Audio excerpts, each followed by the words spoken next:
Hello, welcome to another episode of SoFly. It's January 28th. The end of January. Doesn't feel like winter up here. Yesterday I was walking outside in a t-shirt, but it is winter here. And my name is Mitch. We've got Aldo. Hey, everybody. We've got Yilma. Hello. And we've got another episode for you here today. Episode 160. 160. Wow. Closing in on 169, eh, boys? That's true. That's true.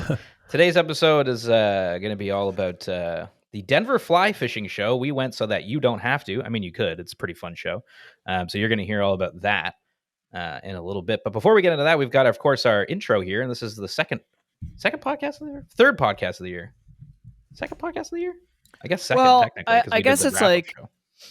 Yeah, technically our third, but really, I'm going to say our second. Yeah, it's our second. Yeah. So it's like this is the kind of new format we're doing. I think hopefully you guys like it. Do a little intro first and then getting into the meat of the show. But before we get into the show itself, we've got a little bit of more podcast news for you because we have podcast news. We had podcast news last time. We got podcast news this time.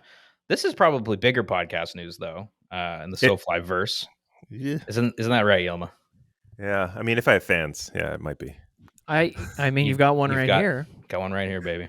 Got a couple of your biggest fans sitting right here. Yeah. What were you going to say, Aldo? You're going to say something?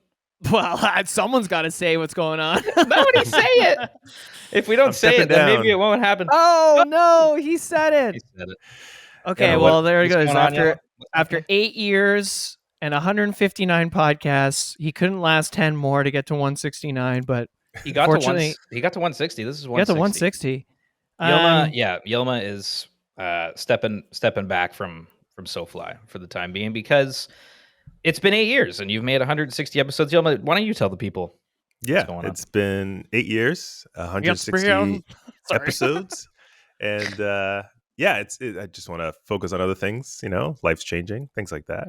Yeah. And but it does not mean that I won't be around. I am still an ambassador of SoFly. I'll be at some of the events and I'll be fishing and doing all my things. But on the podcast, unfortunately, you will not see me unless requested by Mitch to do a factor fishy or what am I, chopped liver?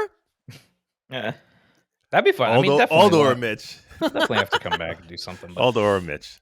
Yeah, we've been talking, all three of us, for a while about just the podcast and stuff. It's been 8 years, and I think that's a long time for people to put in, commitment and work. So, Yilma, obviously, we started this podcast together, and it's been fun. I think we really came together, me and you, over this podcast, didn't we?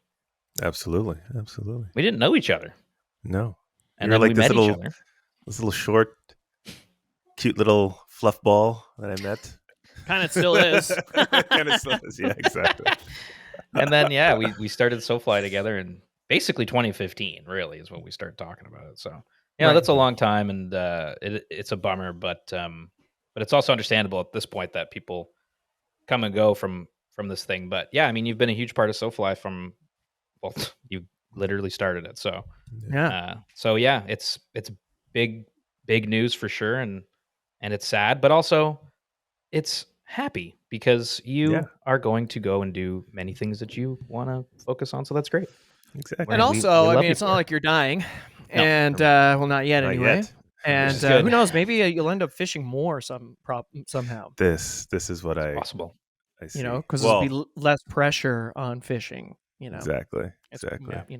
Not that it is a lot stressful. It is a lot of work. Like this is a lot of work. SoFly, like it's, but it's fun for us. And I guess when it becomes too much work and it takes away from other aspects of your life, hey, that's what you do. But I wanted to say not only thanks for all your time, but obviously thank you for inviting me into the SoFly world. Absolutely. It changed my life. It totally changed my life. Like, I wasn't super happy and I wasn't sure what was going to go on when I came back from that, like, eat, pray, love road trip. Eat, pray, fish. I know we reference it all the time, but it was a big change in my big split in my life. And then when you guys came along and invited me on the show, it's like, gave my life a whole new sense of purpose. Yeah. So, Yilma, thank you so much for that. That really was awesome. It was like, fly fishing was such a big part of my life in the early stages of my life in my teen, working at fly shops and stuff, and kind of got away from it during university and definitely during, operating La Carnita and stuff. So yeah, it was nice to come back into it in such a fun way. Yeah. Meaningful That's way. awesome. So thanks. That's what you did for me, Yilma. And you know what? I'm going to toss a thanks in too. Yilma, I'm going to say thanks. I'm going to say thanks as well because I echo the sentiments. I think it was a dream of mine to do something like this, and I wouldn't have done it if it wasn't for you. So thank you. It's very nice that we got to connect and do it and make dreams come true. We got that applause sound effect. I think I Yilma Campbell. Thank you, Yilma, for all of your let's service. recap let's think about things here. Yilma, since starting SoFly, you never really fly fished, and then you've since gone on to catch obviously everything that we fish for: brown trout, rainbow trout, bass, smallmouth bass, etc. on the fly, but a lot of crazy things too. Like you caught a bonefish. Dude, you fished all over the world. Muskie. Bonefish, tarpon, muskie, steelhead, grilse in Atlantic Canada, a bull trout in Squamish, BC, tarpon in your home country of Tobago, Trinidad Tobago, bonefish in Mexico. Yes. Rainbow trout in South Africa, which I know is rainbow trout in South Africa. Rainbow trout! Oh my god, crazy! We've fished all over the world, and you fished all over this province. You've been to how many northern Hadawapiskas, Temagami multiple times. Paddled a lot of canoe. We spent a lot of time in a canoe in Temagami. Oh yeah, paddled just as much as I drive. If I add it all up, it's kind of crazy, Yeah. We scouted Lady Evelyn. That's cool. Do you have any? I mean, it's hard to pick out a standout moment, but is there? I know you always reference Tulum as one of your favorite trips, but maybe aside from Tulum, Attawapiskat. Attawapiskat? Yeah, that was for special trip. Yeah. What are some standout memories? A couple moments in Attawapiskat, actually. One being the one where Aldo and I were alone, and then everybody else went in, and we were just there watching the sky just not do anything, but do everything at the same time. Yeah. Yeah, that was amazing. Yeah. Catching pike on poppers. Yeah. And walleye. Anyways, but yeah, I would say that it's hard to they were always first trips, right, for me. So yeah, your favorite SoFly memories, you and Aldo, yeah. No, well, it's been great, and dude, we wish you the best, man. Well, I'll see you later. No, I think those I've been around for a lot of your firsts. They're pretty fun. Yeah. Your first Great Lakes Steelhead with Ian Troop, that was awesome. Yeah. The Tobago tarpon was also awesome. I'm like, Yilma, you have a tarpon on your line. You're like, what? it just launches out of the air. It was awesome. Yeah. Float plane rides and float plane, yeah, canoeing, Temagami, and just running all over the place, driving far, listening to tunes. I mean, it's been a jam. I actually think my first or second largemouth is at Mitch's cottage. Oh yeah, nice. That's a big deal. And your PB Smalley, your all tackle PB Smalley was on the fly in Elk Lake. Yeah, exactly. It's a lot. Yilma, what do you want to say to the people listening that have listened to you for years? Is there anything you want to leave them with? with the fans of Yilma, of which there are many, by the way. Parting words of wisdom. Words of wisdom. Oh my god. Stay fly. I don't know, man. Well, stay fly. One line, stay fly. everybody. People know that story. If they don't, really quick one, really good Yilma story. Where it was the first year we did the BGOW trip into Temagami on the Lady Evelyn, and everybody had gone down to bed, and it was the first night. And at that particular campsite, the tents all were kind of close together. Normally, we set up the boy tent away from the girls, obviously, privacy and all that good stuff. But this tent site, not so much. And everyone's winding down for bed and getting in their sleeping bags and stuff. And it's kind of quiet and everyone's listening to just like, forest sounds. And then Yilma just goes, "All right, good night, everybody. One love." And then the whole camp just erupts with laughter. It was like, I've never heard you say one love before or after. Yeah. And now that's what the Bob Marley movie's called, the biopic. Yeah, One One Love. Love. Makes me laugh every time. Oh, that trip was amazing. That was a good trip. There's so many. Yeah. Anyways, but yes. Well, thank you for giving me this little segment to say adieu, which is also a first word I used on Wordle, Mitch. And yeah. Mine's water. Okay. Anyway. Yeah. Back to me. Yeah. No, it's been good. It's been good, Yilma. It's been great. We're gonna miss you. Yeah. Are you? I mean, you're gonna see me all the time. Yeah. It's like the end of like, I don't know, like It's those chapter. sitcoms, what was it, Fresh Prince, when they turn all the lights off and walk out of the house? This feels like right now. And you're just like in the living room, just Yeah. Yeah. Oh, okay, bye, Yilma. No, that was easy for him. Okay, well. Okay, yeah. well, I'll be over later to collect every single fly rod you have, and Oh yeah. Imagine. We just take everything from Just take everything. Hey, need those wading boots too. You're like, but I bought these. Oh no, sorry. Yeah.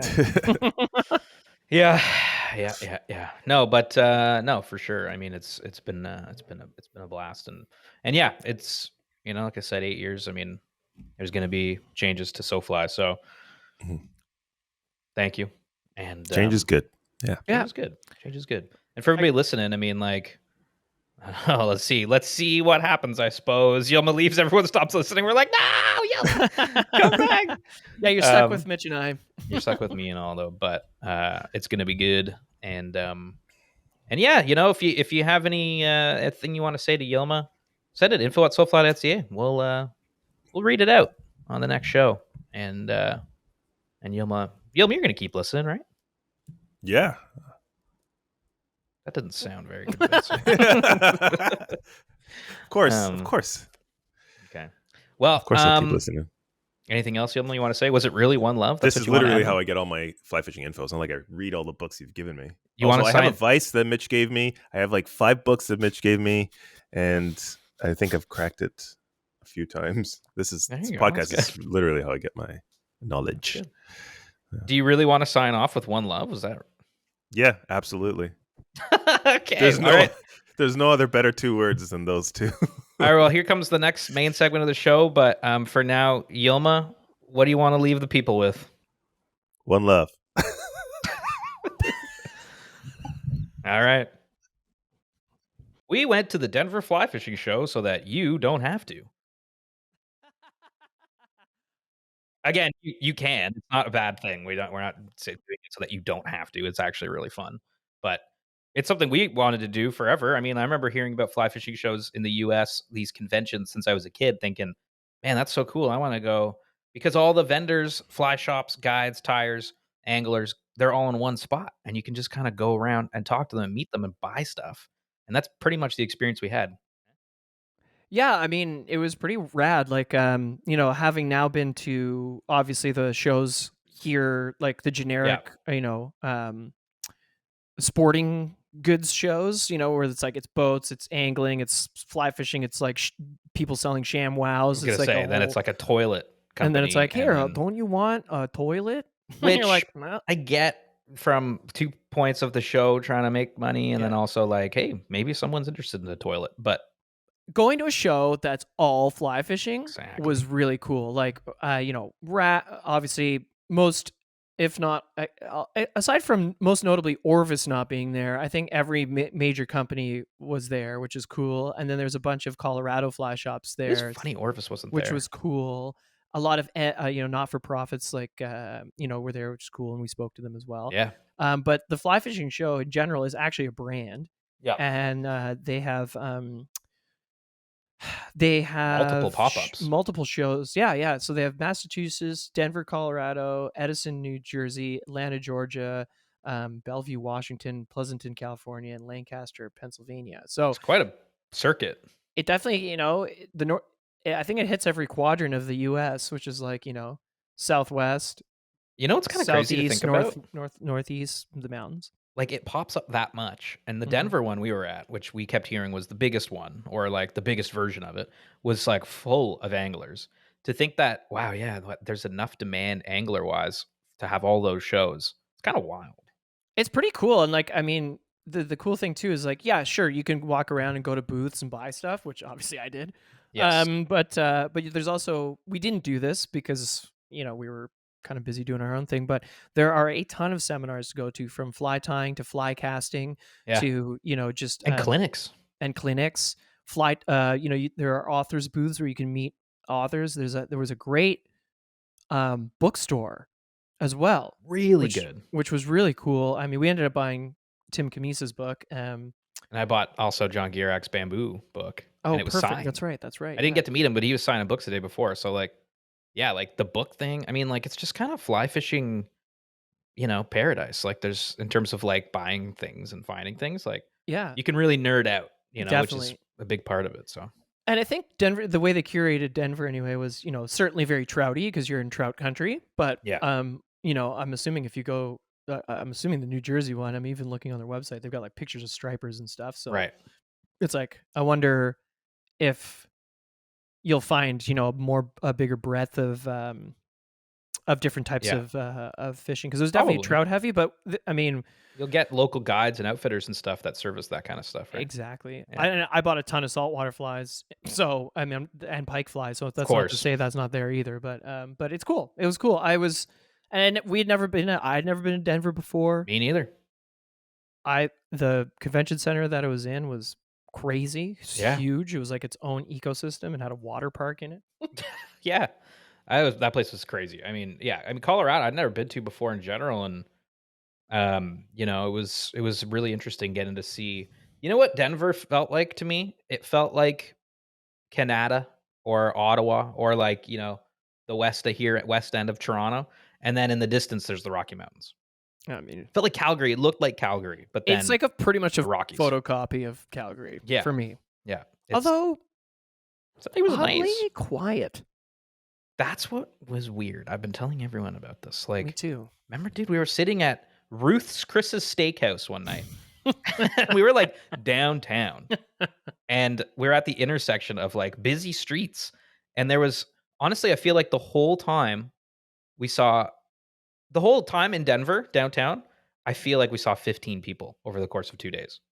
That's what it felt Yeah, I like. mean, that's what it felt like to me too. The It's busiest place bizarre. was the fly fishing show. The fly fishing show was the busiest. Downtown Denver, there was, like, a car on the road, and then we saw, like, 15 people. It was so weird. Why was it so quiet? If and you're listening, you're like, "No, at this time of year, everyone in Denver Is goes skiing. to skiing in the mountains on Mondays." And we missed the memo, let us know, because it was so bizarre. I was like, it felt like Ottawa on a Sunday night, very quiet, no one around, but it's a city. There's, like, buildings and shit going on. Stores are open, but empty. It was so weird. Kinda sick, though, to be honest with you. Yeah, I mean, it was great. We did some shopping. We got tattoos. I scooted around. Scooted around. The scooters are super cool. I always love it when a town has scooters. Had some good food, got Shake Shack, ate it in the hotel. Yeah, we Um, ate we ate really well. Yeah. yeah.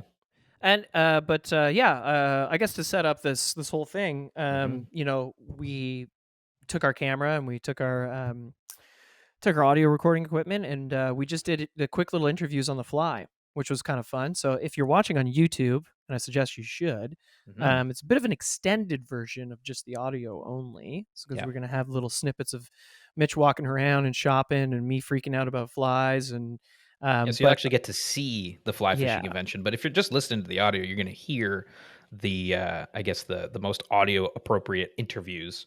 So yeah, yeah, that's what the show is. It's sort of a clip show, if you will, of the Denver Fly Fishing Convention, and interviewing some notable people there, and yeah, so we talked to some not for profits, including Cast for Recovery and Project Healing Waters. We talked to some Wicked Tires who are actually going to give some tying tips and stuff like that, and of course some different brands and things like that. So it's going to be a information packed episode. yeah. Um, But I think it's cool. Like it's cool meeting, obviously it was always fun running into guests and past guests like Erica Nelson from the Awkward Angler. We hung out with her a lot, and that was fun. And obviously we were hanging out at the Redington booth with Kayla Lockhart and Ethan and the Fly Lords fellas. And the Fly Lords fellas, which were, man. I'd never met them. They kind of appeared and they were the coolest people. They were so nice. So first of all, Wills is amazing. Nicest guy. I know you met him before. Yeah, I met him in Utah. Wills is their branded partnerships person. WMD Fly on Instagram. Yeah. But he used to guide in Temagami. Crazy. I was like, that's so wild, dude, that he's got an Ontario Connect. Like his whole life. Like he's done like some of those wild paddle trips that we've heard about from Temagami up to like he was Hudson's like, "Do you guys ever fish the Lady Evelyn River?" I was like, oh, "Okay." That's so just crazy. Bizarro world. It's really cool. Super cool. But then Jackson and Nelson? Yeah. Super nice guys. Yeah. I love those guys. They were the best. Nelson was all about muskie fishing because he went to St. Lawrence. Exactly. So how weird is that? Yeah.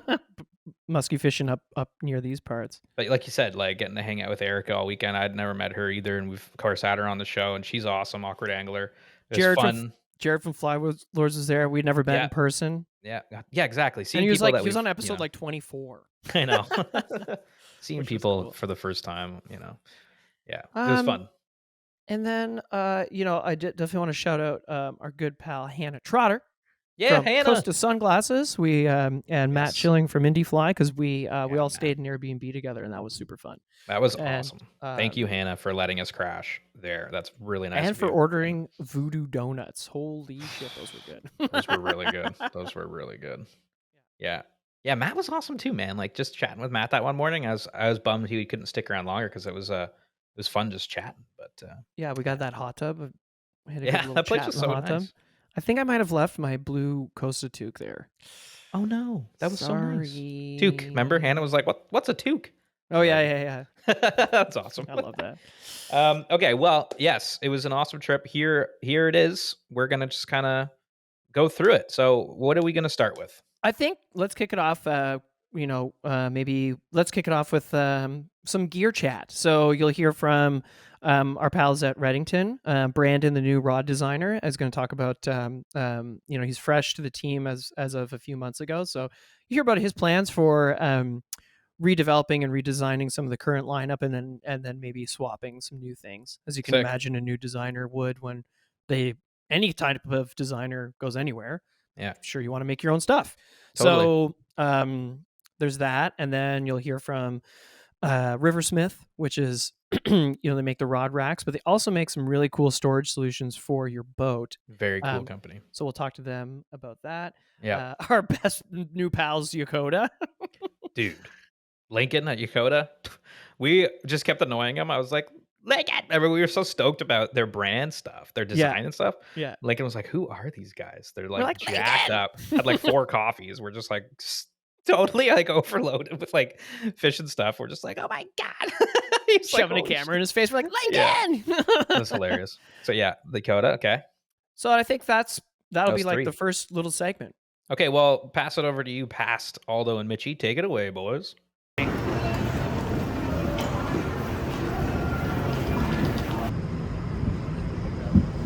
Landed. Goodie bag. What's up? Come bag yet? Oh, do you have the Protect report? Protect report. Oh, sick. Yeah. Court cases. Court cases and the new Rose gradient lens. I know, it looks so cool. We're gonna look cool, Hannah. We're gonna look cool. So cool. Oh, these new hats. Their brims are made from recycled fishing nets from our Entangle collection. Sick. Yeah. Thank you. Wow. Oh my god. I love the case. Oh my god. Isn't it sick? It's so rad. Oh, dude. Those look great on you, man. They suit you. They really suit you. Let's go fishing. Oh man, they like hug your face, eh? They do.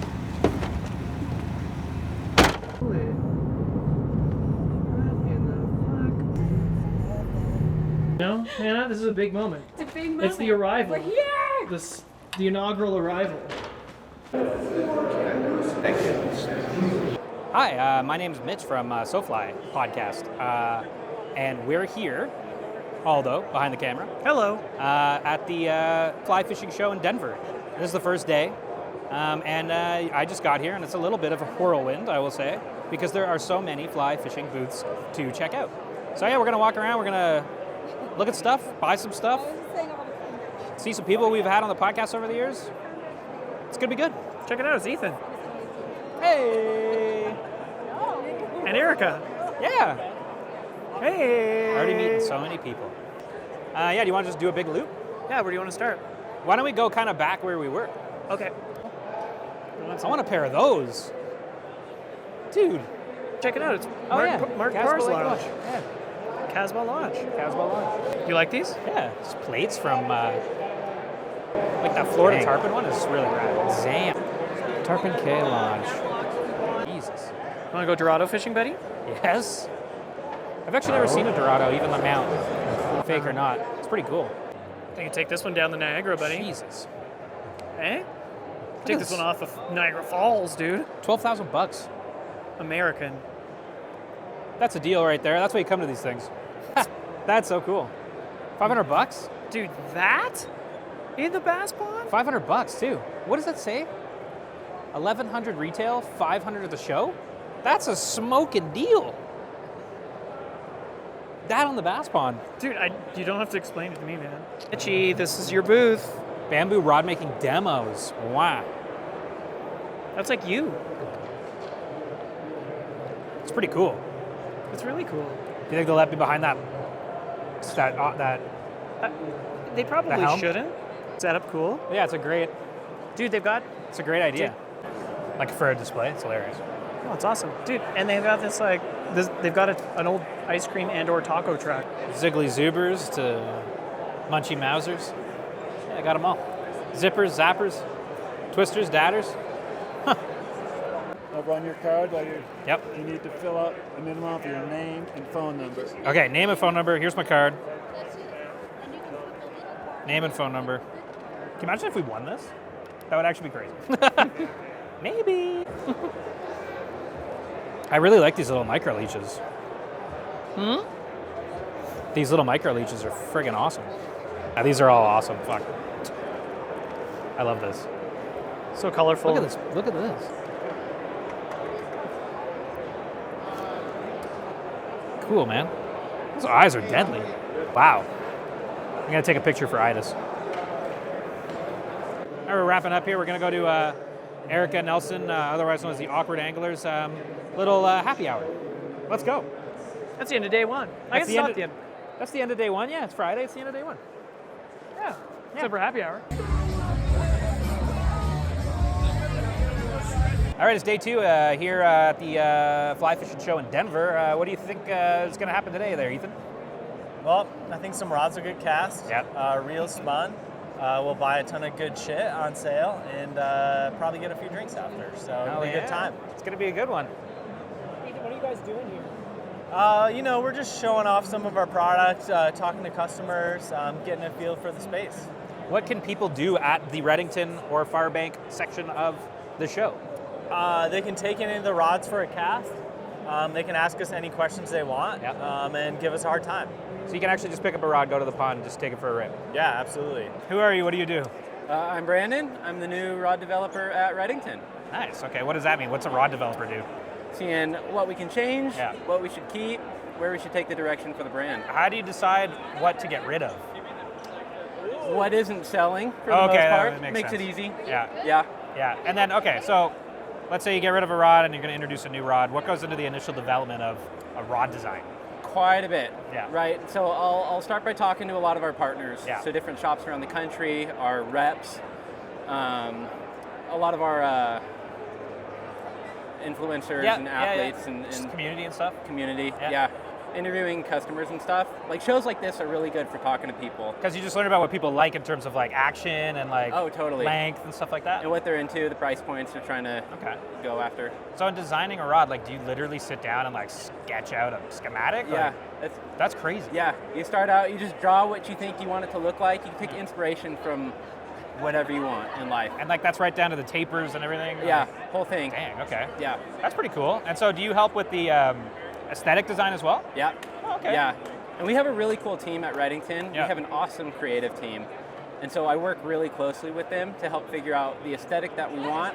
And when you work really closely, you can go hand in hand with the way that the rod's developed and how you want to market it to different consumers. Clay's part of that team, right? Yep. Clay, shout out Clay. Shout out Clay. That's cool. Okay, so what are you excited about most like for this year, I guess? This year, we have a couple really cool projects coming up. We have a new reel that our other designer, Joe, is working on. Okay, that's cool. Super cool. Under wraps still? Like we don't know the name or anything? I think officially under wraps right now. Okay. Yeah, okay. But it's going to be pretty cool. When can people expect to see that new development? Probably the fall. Oh, the fall. Yeah. Okay, rad. Okay, sick. Okay, cool. Okay, last question. If you were a fly, what would you be? What fly represents you best and why? That's a good question. Maybe it's kind of lame, but like a foam ant. Okay, I like that. I grew up fishing. That's a first, yeah. I grew up fishing the Sierra, high alpine lakes, and the little brookies up there love terrestrial patterns. Yeah. And that's all I would throw, and they loved it. I love it, man. Thank you so much. Yeah. Great to meet you. Great to chat. Stay tuned for more from Redington. Hey guys, I am Jason with Riversmith, Director of Design and Product Development here. So anything and everything that you see that comes out of Riversmith has gone through my world fully. Super cool. Yeah. Okay, so you guys have these rod holders for rafts. Yep. How did you start? Did you start with just the roof racks? So we started with the roof racks. Yeah. So that started about 5 years ago in terms of ideation. Yeah. Been on the market for just over 4 years. Okay. And at the time, it was there's, if you know the history, there was other products out there, but there was some stuff happening, and there seemed to be a hole in the market there for us. And not only was there this hole in the market, there was also a hole in the design of it. So we spent some time trying to solve those problems that we recognized existed in the products that were already there, and we did very well. It was good timing, good product, and we got our name on the map in the Rocky region pretty quickly. However, we couldn't just be a one-product company. Yeah. So we needed to figure out what to do. And so, right now we're known as a rack company. We carry rods, protect your time and your gear. And so how could we take that into somewhere else? And that's where we decided to release the Swiftcast. Okay. Dude, these are sick for our raft. They are. They're called Swiftcast? They're called Swiftcast rod holders. Oh, yeah, okay. They're designed for the raft. Yeah. Specifically for rafts. Yep. As a matter of fact, when I first started working on this, I was trying to figure out a one-size-fits-all for rafts and drift boats. Yeah. And as soon as I was able to solve a problem for a drift boat, it's like caused a problem for the raft. Right. And it's like, all right, let's just do one thing well. Really well. Yeah. That makes sense. Yeah. Well, it's a really cool design. So obviously you said like you just have, so it's one rack so that you could kind of mount it wherever you want on the boat, right? Exactly, yeah. So our first initial designs when we were prototyping this, we had multiple rods in one, and realized pretty early on that if we did it as a single rod holder, it would make it versatile for any raft or frame that's out there. Yeah. And so that's where the modularity comes in. So all of these things, packed down into a box this size. Yeah, that's crazy. And it also, we have various, so these tubes are, that long. Yeah. We have straight tubes that are 2 feet long. We have short tubes. So if you have a shorter or longer boat, you can make this thing fit to your system. Very rad. Yeah. Are you guys going to do it for hard drift boats as well, or like canoes? We're gonna, like exactly. As a matter of fact, we met with a team out of Canada this morning. Yeah. Yeah. So yeah. Oh, right. yeah. So I was trying to think of they run a lot of guided anthem. trips out of canoes. Okay, yeah. And we were talking with their product guy, and we have a design for a mount that'll be able to mount these onto canoes. That's cool. That's sick. So I think this, we're just getting started with the application of this. That's sick. It's designed for rafts, but think stand-up paddle boards. This thing can just strap right onto the side of it. Kayaks, exactly. Yeah, I know some kayaks have like the built-in stuff, but like I have a sit on top Recon 120 kayak that doesn't have any of that, and this would be sick on it. So I have this vision of about 10 of these on the hulls of a float plane.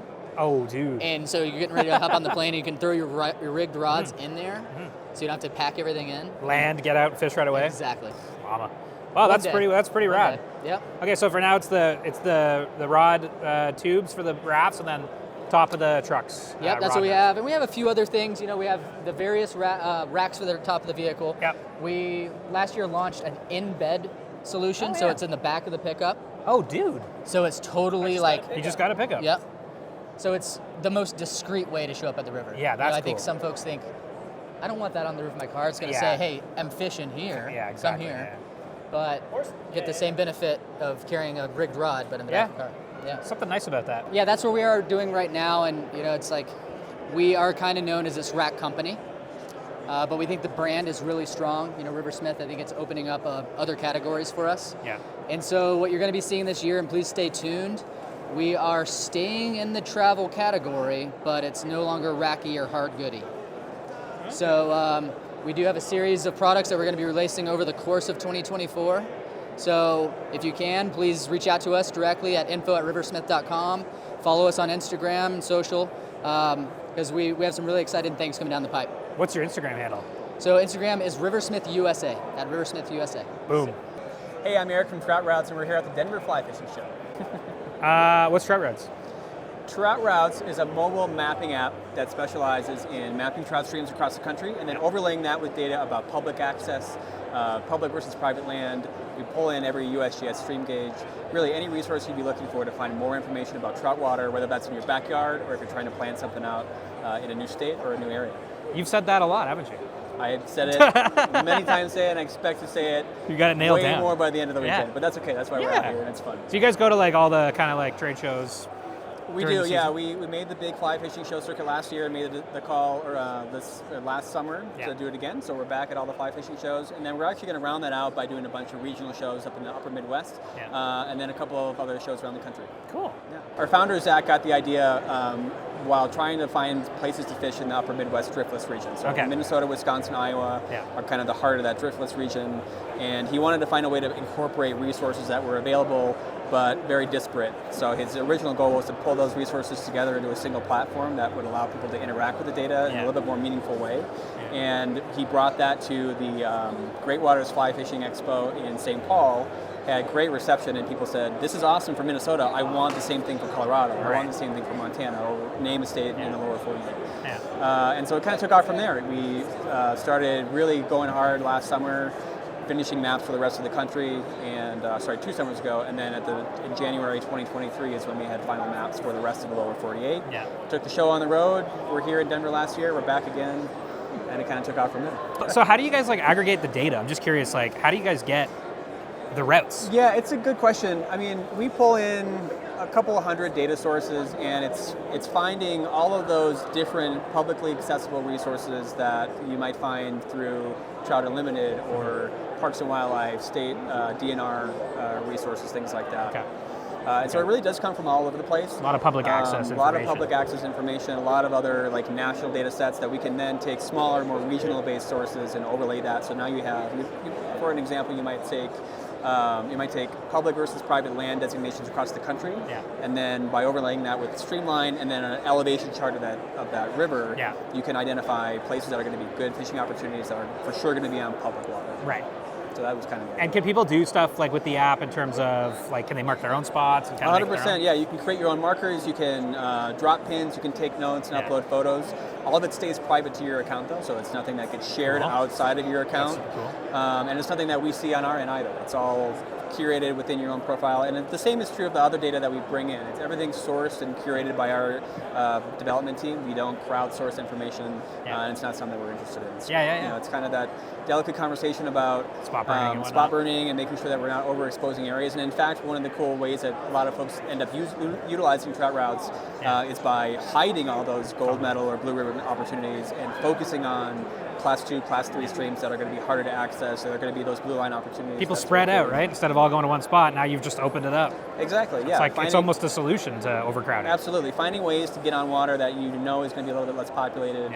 And, you know, there's we found over 50,000 trout streams across the country, so it's many lifetimes worth of fishing opportunities. Yeah. And so if we can get those in front of more people, they can find more places to get on water and have fun. Cool. Anything else you want to say that maybe we missed? Totally, yeah. This is a new tool that we just incorporated into iOS. You can click on any 2 points on any body of water, and it'll show you on the river line exactly what that distance is. And it's super helpful for marking or mapping between put-in points, or maybe you only want to float a certain distance. You can map that out ahead of time so you know. That's super cool. That's a really fun feature. And then we're actually rolling out a brand new iOS update that's going to really pull in a lot more data into the stream card. So you're going to see more information when you click on trout streams within the app. Yeah. And that's coming out in a couple weeks, and we're really excited to get that in front of people. Hey guys, Lincoln Key here. We're at the Denver Fly Fishing Show. I'm the marketing director here at Yakota. Boom. Okay. What do you guys make? So primarily we started out as a gear company. So all the gear you see on our wall here is made locally here in Colorado. You guys are from Colorado? Yep. Oh, that's so cool. Okay, I didn't know that. So we're right up the road from here, right outside of Boulder in Louisville, Colorado. Outside of Boulder. Okay, cool. Yep.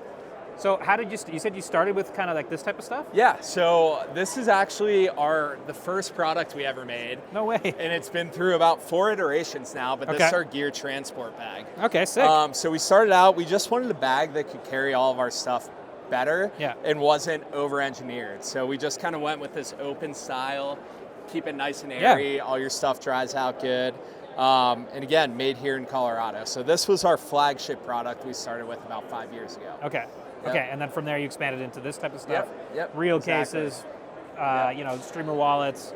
But now you got like packs and stuff too over here, right? Yeah. Like, let's go take a look at those. Honestly, I love the Yakota branding. Is fucking rad. Yeah. Like the logo. He works in advertising, branding, all. Yeah. Gotcha. Sweet. So I mean, who doesn't like a good brand? Yeah. No, I know. I just been saying. Yeah. Something you do every day. Of course. Yeah, and we wanted to make stuff that, if you go out there in the fly fishing industry, a lot of the stuff is just the same beige and black, and we just wanted to make stuff out of different materials, different colors, but that was still functional, but keeping it really, really simple. Yeah. Yeah, the black camo, it's really nice. Yeah, so this is one of our best-selling products. We came out with it about a year ago. It's the convertible utility pack. So this is really our first foray into a technical pack. So it's meant to be worn a few different ways. Most people wear it sort of as a sling, and there's a belt here, and it pivots around the belt. So you can just kind of slide it out of the way when you don't need it, slide it around when you do. That's dope. I like to wear it as a chest pack. Oh, you can do that You can too? wear it as a sling. Get the hell out of here. Yeah, and it's meant to fit all of our products inside. So if you take a peek in here. Oh, yeah, okay. So our streamer wallet fits perfectly in there. The slim tin, so nice lightweight fly carrier, our leader wallet. So super rad. Kind of all it's meant to fit our gear in there, but you can fit anything in it. Also fits 4 beers in. So Mama pajama. What's the retail price on something like that? Yeah, so these run for $179. Okay. And here at the show we're doing them for $120. So special if you're here in Denver. You get a nice discount on them. Well, that's got Yilma written all over it. But this is the color I rock. I'm a fan of the purple. It's very cool, man. It's very cool. Okay, if you were a fly, what would you be? If you were a fly pattern, what fly pattern best represents you? I would say a rainbow warrior. Yes. Nice. Why? I don't know. They're just flashy. A little different than all the other flies. I love it, brother. That's perfect. That's amazing. Cool. Thank you. Sweet. Shit, Mitch, I spy with my little eye. Yeah? A Costa booth. Oh, yeah, there they are. First, start by telling me, your names and who you guys are, what you guys do. My name's Peter Gierkiewicz. I'm a student at the University of Colorado Boulder. My name's David Gall. I'm a student at CU Boulder. We're both part of CU Fly Fishing. Awesome. Very cool. Okay, and what is Five Rivers? TU Five Rivers is an organization that we are part of as a club. We mainly go through them to help under youth groups. We do casting clinics for them. We do partner with Costa to help our name brand get out there. And it's a really fun time when we get to do those type of events. How'd you guys get into fly fishing? My dad introduced it to me in North Carolina. I was really big into just spin fishing. and decided to do something in the Appalachian Mountains, and that's how I got into fly fishing. Yeah. What yourself? I got into fly fishing actually because of one of my friends freshman year of college. It was a great time. I love how, peaceful, and it gets you out into some incredible locations. I love the wilderness aspect of it, and it really grew on me, and now that's all I can do. That's rad. Okay, if you were a fly, what would you be? What fly pattern best represents you? That's a great question. Best Either like an elk hair caddis. Okay. Somewhere The around most like basic that. Yeah. answer you could I like that. No, that's good. I think Simple, but like catches fish. Hell yeah. I'm gonna go with an extended body sulfur. Nice. Yeah, Rad. I think I'm, real majestic like that. I like it a lot. Yeah. I like it a lot. Yeah. You're going with caddis? I am going You gotta with change it up from a caddis. maybe like a zebra midge. Okay. Stay at the caddis, dude. Stay with the caddis. Go back to the caddis. Yeah. No, that's rad. Thanks so much, guys. Yeah. For chatting. Of course, thank you. Thanks for having us. Yeah. Who are you? Where are we? Trevor Johnson, Denver Fly Show. What's going on? What are we doing? We're slinging coasters. Hell yeah, we are. Yeah. We're talking conservation. We're talking the Protect Report, celebrating 40-year anniversary last year. Talking big new king tides, our newest and greatest release here. We got the 6, we got the 8. A bunch of new sweet features here with the removable side shields, Hell yeah. new hoods, adjustable nose pieces, new rubber called Hydrolite, super sticky, gets better with the wetter it gets. Lots of new stuff. Sick hat, too. Thanks, man. I like that hat a lot. Pesca Muerta. Yeah, it's dope. Yeah. We have our new Protect Report that came out this year.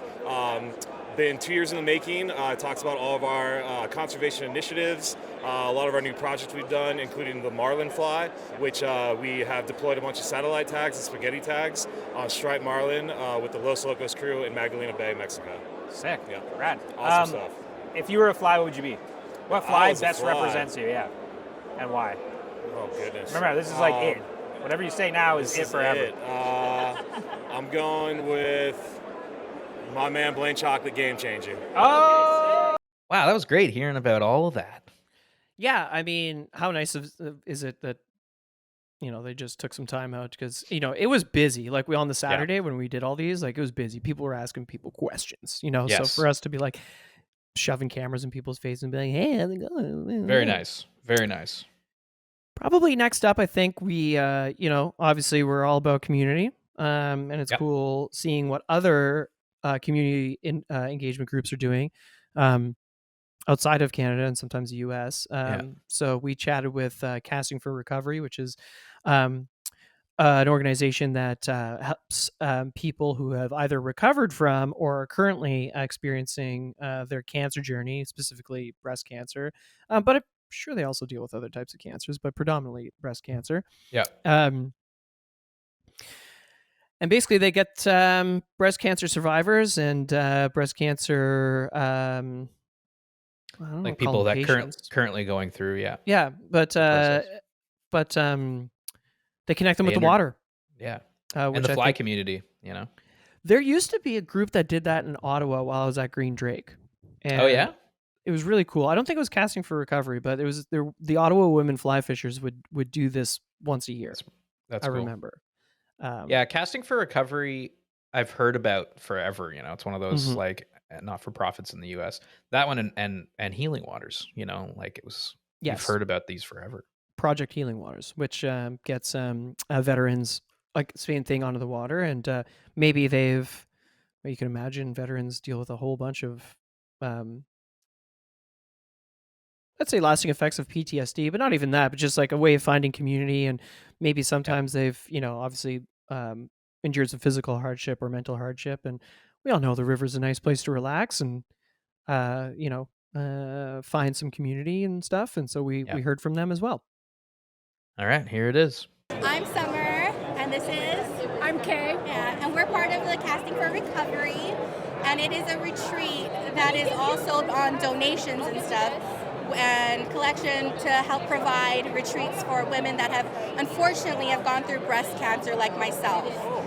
It doesn't matter what stage you were diagnosed, whether it was stage 1 or stage 4 when it got to the bones, and it doesn't matter how long ago you've had it, whether it be 5 years, 10 years, even 20 years, or just even last year like myself. If you apply and it's a raffle or a lottery and you get selected, you get to spend a weekend with this retreat, and for up at Norfolk Ranch. North Fork Ranch. And stuff.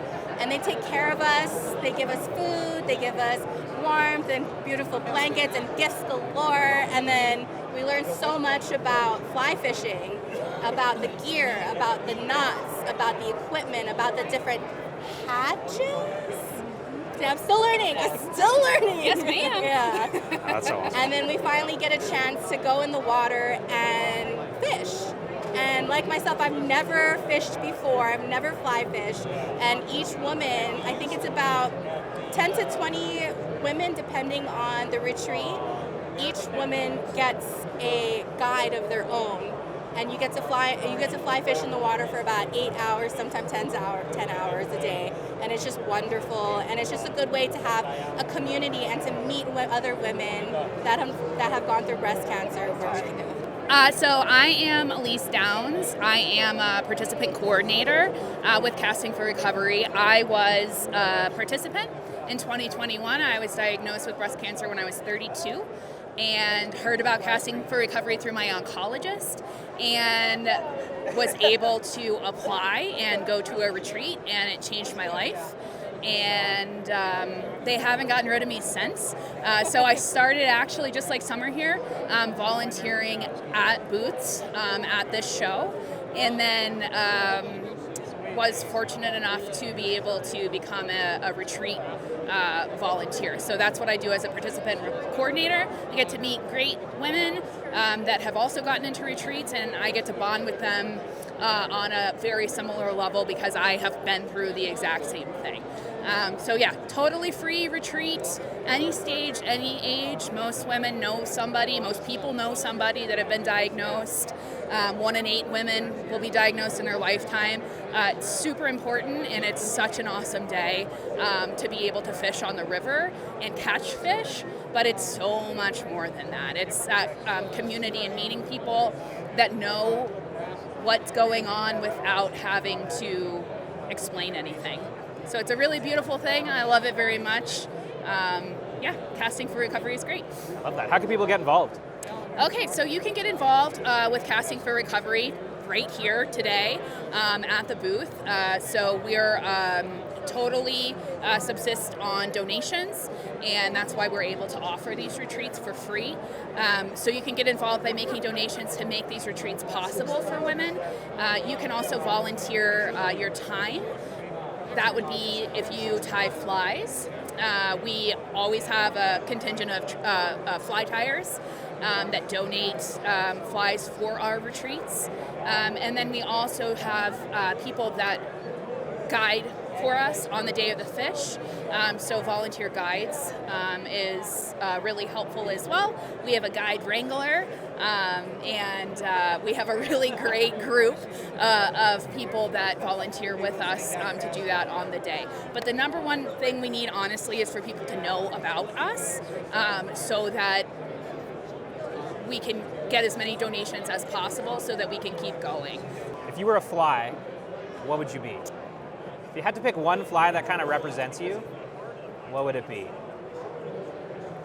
I would be, so if I had to pick a fly for myself, or what kind of fly would I be, I would probably be a Parachute Adams. Nice. That's one of my favorite flies. Yeah. Why? Why Parachute Adams? I caught, so I totally understand the benefits of non-dry flies, but a Parachute Adams is a fly that I had the most luck with on my best fishing day ever, and it was the first time I caught a greenback cutthroat, and it was after a 12-mile hike. And it was a really, really tough day, and that beautiful Parachute Adams on the water was just glorious, and it was an awesome experience, and it was hard fought. So awesome experiences that are hard fought are kind of my jam. I love it. So Project Healing Waters carries veterans on a healing pathway through the art of fly fishing.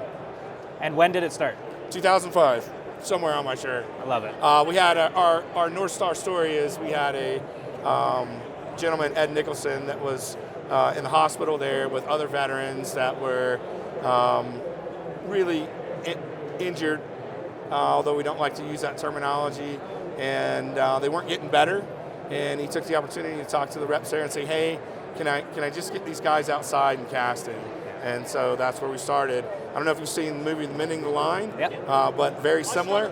It really, really is representative, and I know they don't mind because I know the producers. It really is representative of our story. So that story parallels the origin story for Project Healing Waters to a T. I love it, Yeah, we love it too. What? It's a great avenue. I mean, fly fishing is just an avenue to build the community and bring them out and get them together, build another community that they're comfortable in, and everyone can interact. And it's an amazing way to do it. It's a hell of a lot of fun too. So we're collecting data.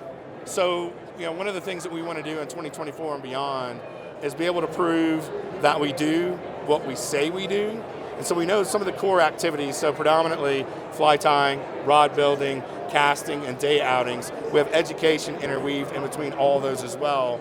That's the core curriculum, but I think as Dave said, it's really important. It's about community, camaraderie, building relationships. So when they come to the program, the first thing a lot of them are doing is tying flies. And we know there's some data, there's some science there, there's some brain activity, shuts everything else down. They get focused, they get centered, they get present.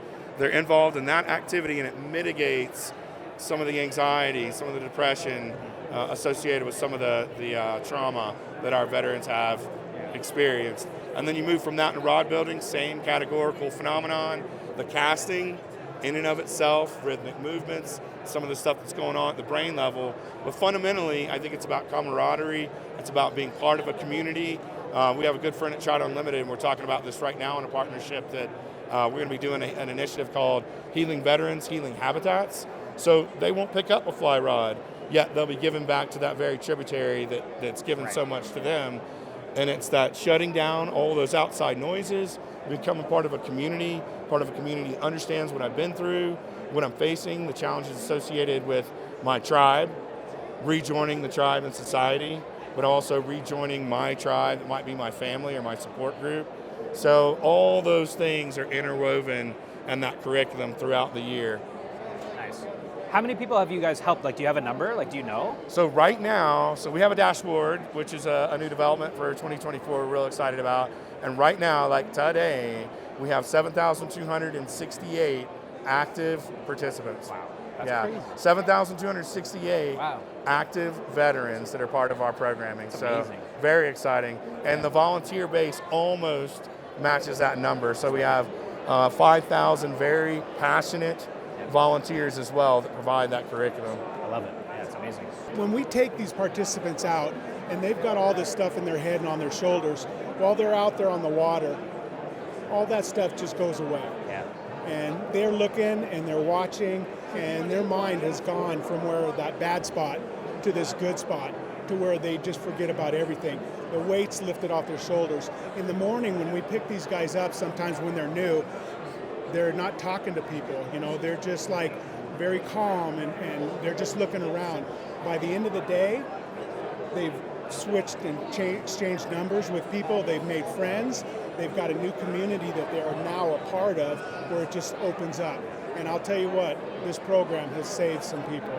It is definitely saving them. It's a very positive deal for these guys. It's amazing. Yeah, I might say one more thing too, actually.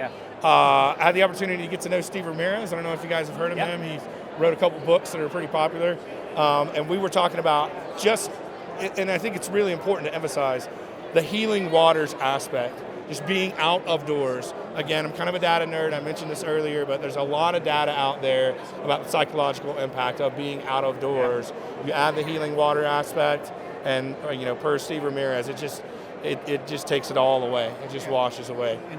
So Steve, that's a plug. Yeah, trout do not live in ugly places, I'll tell you that. Really good point. Really good point. I love it. How can people get involved, to help Project Healing Waters? Go to our website, projecthealingwaters.org. The proverbial QR, hit the QR, visit us there. It'll tell you about your local chapters, talk about ways to give, ways to get involved. This website design actually also new for 2024. We had a partnership with a group called Elva. Nice. They've done some other very large organizations you know, a beverage company that you might know of, an adult beverage company that you might know of, the little GoPro camera company you might know of, and they did a rebrand for us, which, as you can see, this is the new logo, awesome. the new website, pro bono. Nice. So you're talking about a 6-figure gift, so we're deeply appreciative of them. So go to the website, you know, click here. So yeah, for sure. Okay, one more question for each of you guys. We'll go one by one. If you were a fly, what would you be? What fly best represents you? Yellow Sally. Nice. I would say a leech, but no, I don't know. A big old hopper. Nice hopper. Love it. I'd be a big old woolly booger. Sick, nice. Woolly booger, yeah. I love it. Can I change to damselfly nymph? Yeah. Yes, you can. Damselfly, we're locking it in though, that's it. Yellow Sally was good too. Yeah. Yellow Sally is one of my favorites. Yeah. Very well. It's a good one. Awesome. My name's Darren Calhoun. I born and raised on the Wind River Indian Reservation in Wyoming and run a business called Wind River Canyon Whitewater and Fly Fishing. We have a location in Thermopolis, which floats the Wind River Canyon on the reservation. It's just south of Thermopolis. And we have another location in DuBois, which is on the western end of the reservation. DuBois is just off the reservation, but we float to Upper Wind on the reservation. Awesome. What kind of trip can people expect to have on Wind River? So we've really shifted our model. We used to do only day trips. We really focus now on trying to do more destinations, so people come and fish and stay. So we have fishing and lodging packages. We still do a few day trips here and there, but it's mostly fishing and lodging now. Okay, cool. And what kind of fish people catching down there? So it's all trout fishing. Awesome. Yeah. Nice big brown trout and that kind of thing. Brown trout, rainbow, cutthroat. There are also some hybrids, some rainbow cutthroat hybrids that we get. And on the upper wind, we actually get a fair number of whitefish. And I tell people all the time, whitefish are an indication that you have a healthy stream because they can't survive unless the water's cold and clear. Nice indicator species. What do you love about the region? What does the area mean to you?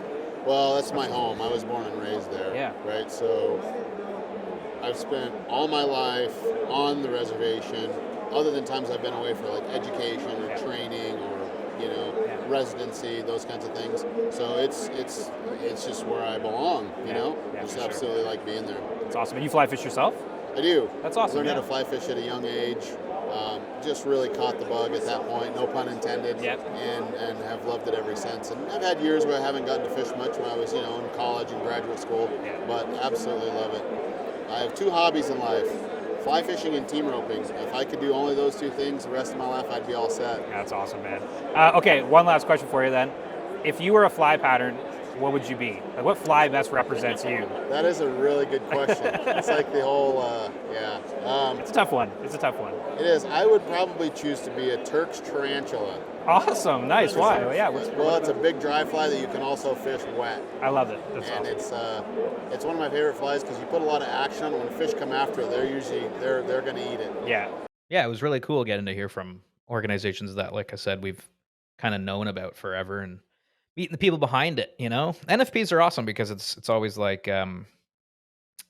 people put in their free time because that's an important thing, and it's a lot of work, and there's a lot of good stuff that comes out of it. Just hearing about from these people, some of the positive things that have happened and the numbers and the amount of people they've helped and where it's going. It's great. It's like what's that? It's like good news. Hope in the world. You know what I mean?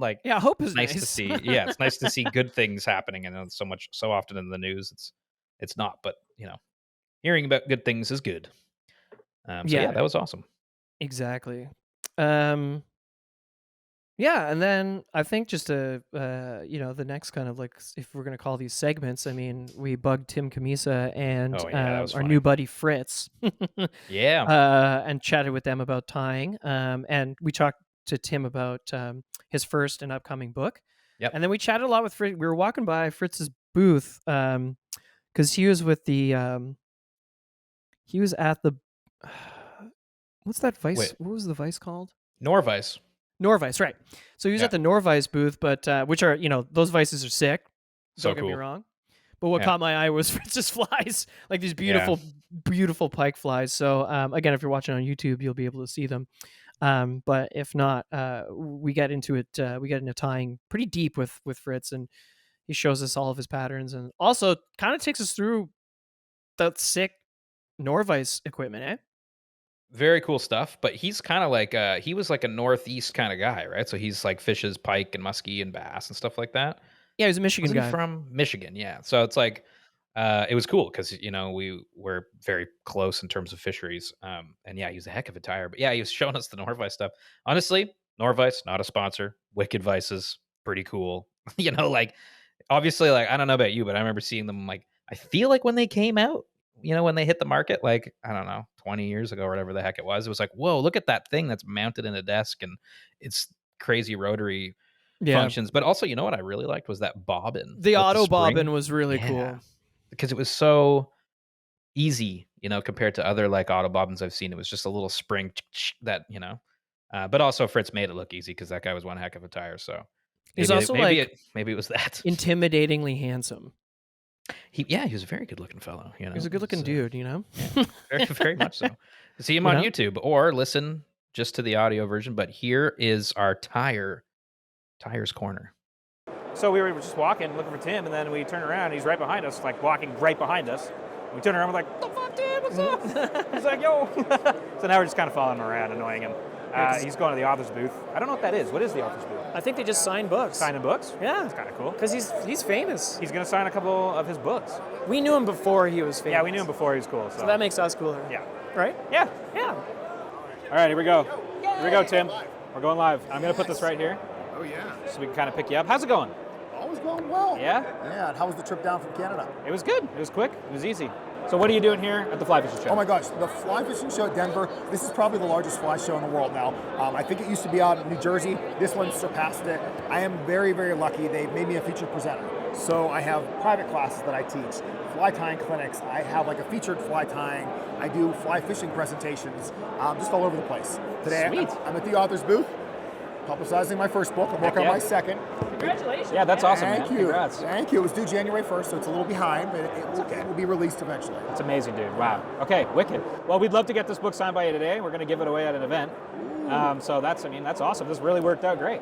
Thank you so much. It is now autographed. That's amazing, Just dude. for you guys. Much appreciate it. The best podcast music in the business. Oh, thank you so much, Oh, good you sir. guys are the best. Well, we'll see you around soon again. I'm sure we'll be here all day. So yeah, appreciate it, Tim. All right. Thanks, man. Thanks, dude. Have a good one. Bye.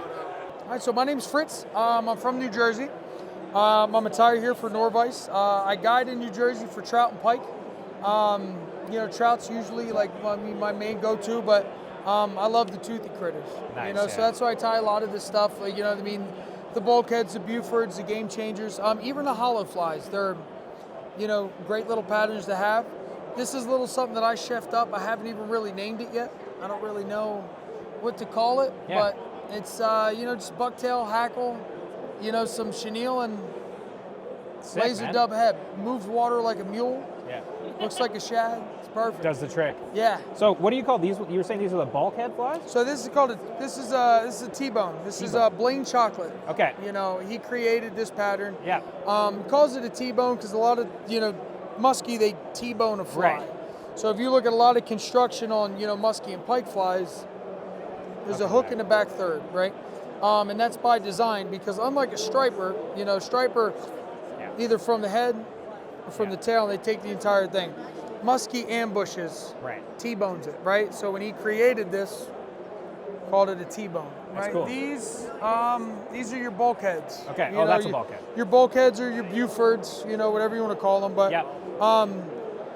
honestly, I think this is probably the best fishing fly out there. Is just a single Buford. It's the perfect silhouette. Tying from any size. It's probably 9 inches down to, some of these smaller ones for the pike water that I fish. Yeah. Down to about 5 or 6 inches. What's so effective about that fly?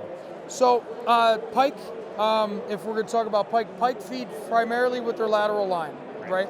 Most of the water that I fish is murky at best. That's an understatement. It's chocolate milk. Yeah. So vision kind of out of the picture for the most part, but they use their lateral line to track things down. Pike have their eyes on the side of their head and they rotate differently. Yeah. So the only time that they link up is when it's in a very small strike zone in front of their head. Right. So when we talk about fly design, particularly with the Bufords or the game changers, that have these big, thick, heavy heads on them, is designed to move water and initiate that lateral line. That lateral line picks up that vibration, turns in that predatory instinct, and then they track it down with their eyes in the front of their head and T-bone it. Very cool. So But like as we design these, we're looking to key into their instincts, and a lot of that's with that lateral line. Okay, cool. When do you use a sucker like this? Look at the size of that thing. So, and it's funny though, is like we talk about this and we look at it, right? This is about the size of a sucker. Right. Muskie eat suckers. Yeah. Right, so this one too, again, color pattern for a sucker. The sucker on where I plan on fishing this is rather small, could look like a trout, but when you get into Virginia, West Virginia, I mean, muskie are eating this big. That's what they're looking for. They're places where you have high suckers and high fall fish populations. This is what they're eating. So this is what I'm going to throw. I love it. Yeah. Especially in the fall. Sick, man. They're looking to stock up for the winter. Their brains run on. It's a computer. Calories in, calories out. Right? They're going to try to expend the least amount of calories to intake the most amount of calories. So a sucker just moseying along the bottom or looking stupid across the top of the waters. Yeah, a good bet. Easy meal for them. So they're going to fish that a lot around structure.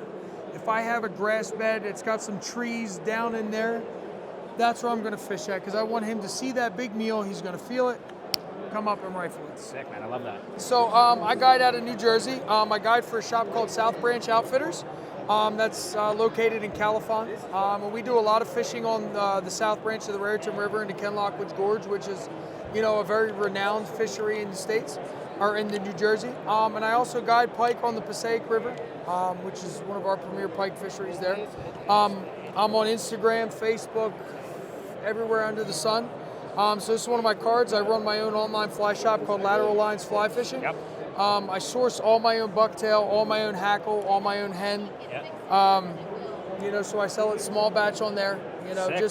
I try to find small companies and get it at a fair price and sell it to other tires at a fair price.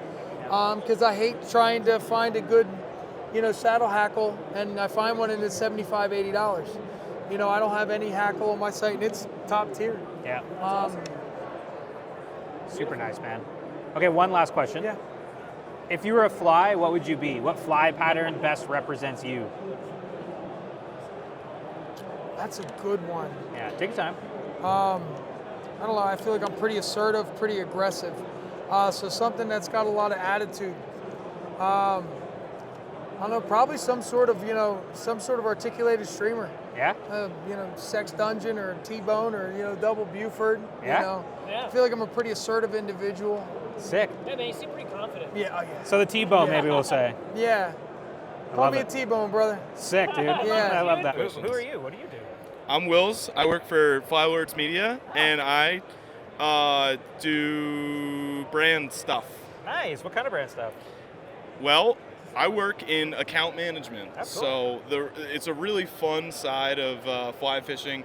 It's why most people get into fly fishing. So you can sit behind a desk all day, do spreadsheets, reports, send emails. And yeah, it's just kind of like, it's nice to be out connecting on the water. I'd say that Excel saved my life. Yeah? Mm-hmm. Wow, that's amazing. I mean, I've heard that from a lot of people here. What are you guys doing here? We're going to be putting together, what the hell? We're going to be putting together the best new gear of the Denver Fly Fishing Show. So be sure to go to, can I plug the thing? Please do, yeah. Be sure to go to Flyword's YouTube and check it out for some cool information. Awesome. Sick. Cool. Where are you from again? Originally from Pennsylvania, born and raised, roll pen. Yeah. And roll pen. Hell yeah, that's what they always say. That's exactly what they say. You meet anyone from Pennsylvania, they'll know what I'm talking about. And now live in Carbondale, Colorado. And you spent time in Ontario. That's correct. Temagami? Yes, sir. Tell me about that. Like, when did you start going to Temagami? Well, when I was about 4 or 5 years old, my folks first took me to Temagami through some family friends. We stayed on the lake, and that was where I learned my love and fear for canoeing. Yeah. As I got older, I eventually started going to a summer guiding camp thing called Temagami. Oh, not called Temagami, called Keewaydin. And from there, I got to go on some really amazing trips throughout the greater Temagami area and eventually Quebec and up to Hudson's Bay, or sorry, Quebec. and then guided through Keewaydin for went up to 3 Hudson's years. Bay? Yes, sir. Damn, man, like a trip? 800 miles via wood canvas canoe to Hudson's Bay. Man, so you're like a pretty accomplished paddler as well. I don't know if accomplished is exactly how I'd put it, but yes, I've done quite a bit of time in the stern seat. Yeah, you seem like you paddle all. I mean, paddling to Hudson's Bay is pretty impressive. Thank you so much, man. Of course. I appreciate it. Okay, one last question before we let you go. If you were a fly, what would you be? What fly pattern best represents you? Ooh, that's a really good question. I think that I would, well, I don't know if it's my choice, but I would be the conehead muddler minnow. Yeah, love it. My Okay. old man, he's a fly fisherman himself. He loves it, and it's pretty much the only fly that he'll ever use. So being that that's probably what he would make, I was a product of him as well. Yeah, that's and, right. Yeah. That's what I would be. I love it. Thanks, boss. I love it. Thanks for having me on the show. Yeah. Hey, Mom. Roll pen. Roll pen. Try out tips. Hi, my name is Kayla Locker. Follow me while I go cast some rods with Mitchie, the love of my life. 10 foot. 10 foot. I don't want to cast that. I'll cast this one. 9 foot 5 weight. Get ready to get sent. I have the 5-weight crux with the real gold 5-weight line and the rise reel. All right, kids, you're gonna wanna fold your line here. So if you accidentally let go, it just stays. It won't fall all the way through. It's crazy.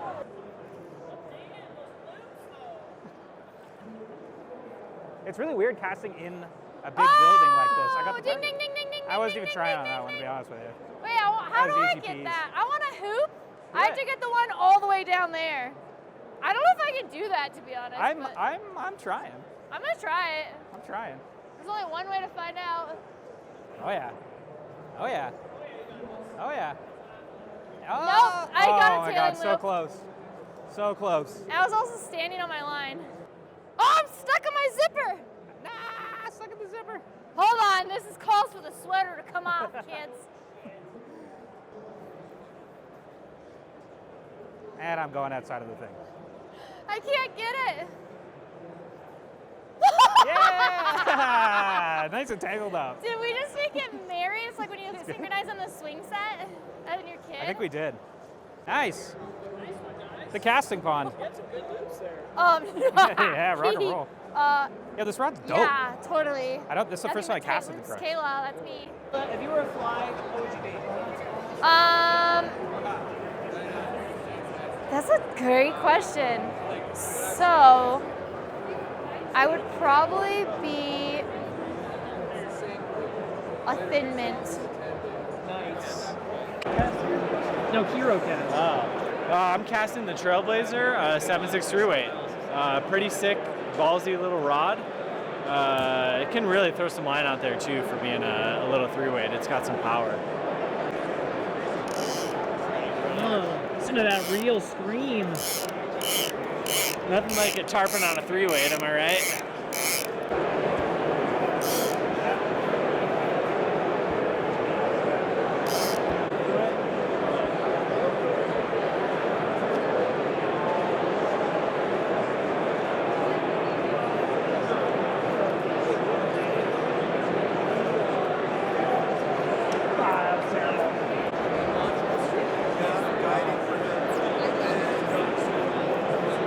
Yeah, don't suck. What? I'll probably suck, dude. It's so light.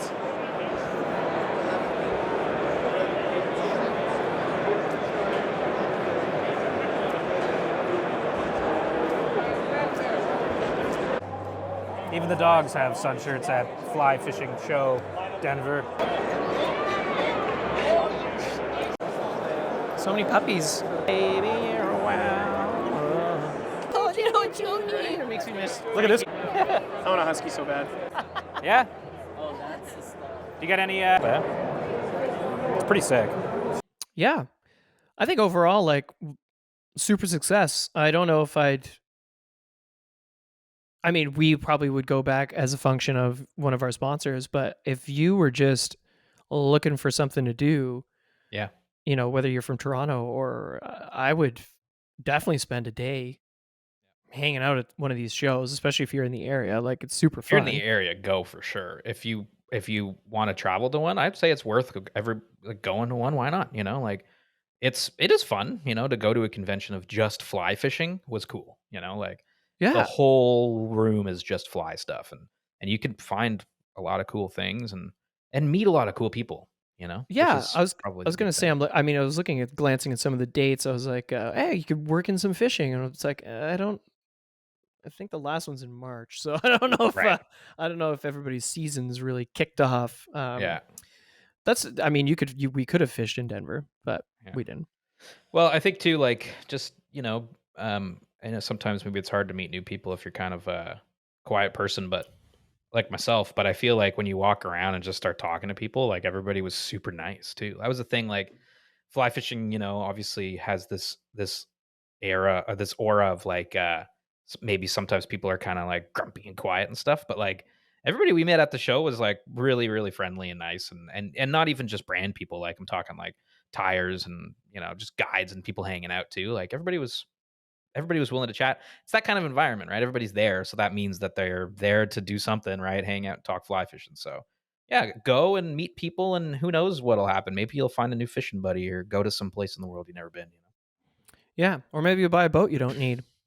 Probably that one that was like 2,500, marked down from like 4,500. It's like, Dude. That's some good. That's some good little show Dude. marketing right there, fellas. Because I don't know if that's true or not, but you're making me think it is, and I need this boat. It's a pretty cool boat. I wanted there's so many boat accessories I wanted. Yeah, I know. Like the seat for the top of the cooler. Yeah. Yeah. What was your favorite like part of the trip, or I guess like what was your big takeaway from it?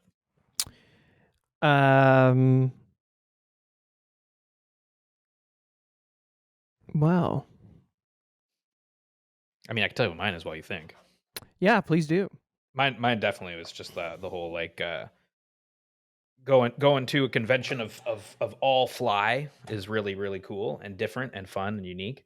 And I would go back just because of that. Like um, seeing just a room full of fly anglers is just kind of a weird thing. You sometimes think maybe it's kind of a niche thing, which I guess it is more niche than like gear angling, for example. But like seeing everyone in one room, I don't know. There's something very the community of it. Even if you don't know everybody or you come from different kind of worlds of fly fishing, it's just fun to be around hundreds. I don't know, thousands. Was there thousands of people there, all in the I'd say fly world? I would say thousands. Yeah. Felt like that. So yeah, I mean, I don't know if I'll ever really go to another fly fishing convention just because we don't have them in Toronto. But that was cool being at a just in a room full of fly people. Yeah. Yeah.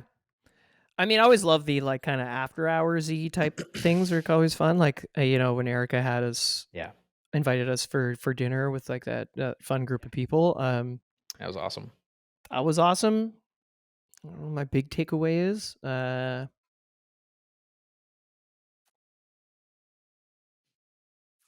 Don't really have one other than like just like to your point. Like I just like the more. Or your favorite part? Like, did you have a favorite? I think like the more they like I think just like the more community events, I think the better. I think we've seen such a thirst for that here in our in our market, in our little community, and it's obvious people still want to get together. I mean, as much as people watch YouTube and listen to podcasts and. Well, I guess like I always crack this joke, but like we spend so much time trying to avoid each other on the rivers that when we get into a place where we can all chat, it's fun, Yeah, because exactly, yeah. you do meet fishing buddies. Yeah, exactly. Yeah. Yeah, no, it was cool. So, anyways, if you ever were interested in it, we hope this was of value. And if you weren't, the next show won't be about a convention, so don't worry about it. Just tune in for the next one. It'll be about something else. But yeah. But yeah, I guess that's rocking and rolling. I guess now we do the outro, don't we? Yeah, we're done. We're done, buddy. This is it. Because I was just thinking about like our new format. So we've got the intro, main segment, and then we do a little outro. But I mean, hey, we're just gonna roll right into it because the main segment is just us. So yeah, again, yeah, thank you to our sponsors and Hannah from Costa for letting us crash, and Ethan for hanging out with us at the Redington booth, and of course everybody we met at the show. And yeah, I mean, I think episode 160, the big thing is thank you to Yilma for Yeah. for his years of SoFly service. Because Yilma, we salute you. Yeah, it's we gonna salute be you, Yilma. it's gonna be a new chapter Yeah. for SoFly, but it'll be it really won't be that different. It just won't. This just won't be Yilma, but everything Yeah. else pretty much remains the same. Yeah, and we're just doing new things. Like we switched our recording platform because the last one was giving us weird syncing issues. So if you ever listen to the podcast, there was weird syncing issues. That was because of our last recording platform. So we're trying to fix that now because we know that's super annoying. We're doing a bunch of stuff to just try to make the show as best as it can be. But yeah, as always, hit us up with any of your fishing comments, questions, or stories. If you're watching on YouTube, please subscribe because that's the best thing you could do to help us on our channel, on our YouTube journey. Like, comment, and subscribe. Like, comment, subscribe. Hey, tell a friend. Why don't you? Huh? Oh, phone a friend. Tell a fishy friend, huh? Anyways, that's it for the show. Thank you so much for listening. We love ya. That's it for me, Mitch. Aldo? That's just for me. Yeah, follow us at the SoFly Crew on Instagram and TikTok. That's right. That's all really I got. Yeah. I'm stoked. This year's going to be sweet. That was a nice little kickoff to the year, the Denver Fly Fishing Show. That's right. Kicking off 2024. Here we go. 2024, time for some more. Wow. Time for some more? Wow. All right. See you later. Bye. That's it from here at the Denver Fly Fishing Show 2024. Thanks for watching. Kayla? Kayla here. We have heavy rain coming through. We're back. The sports teams are doing great. Yeah. There's tons of sports going on. Back to you, Mitchie. Yeah. See you later.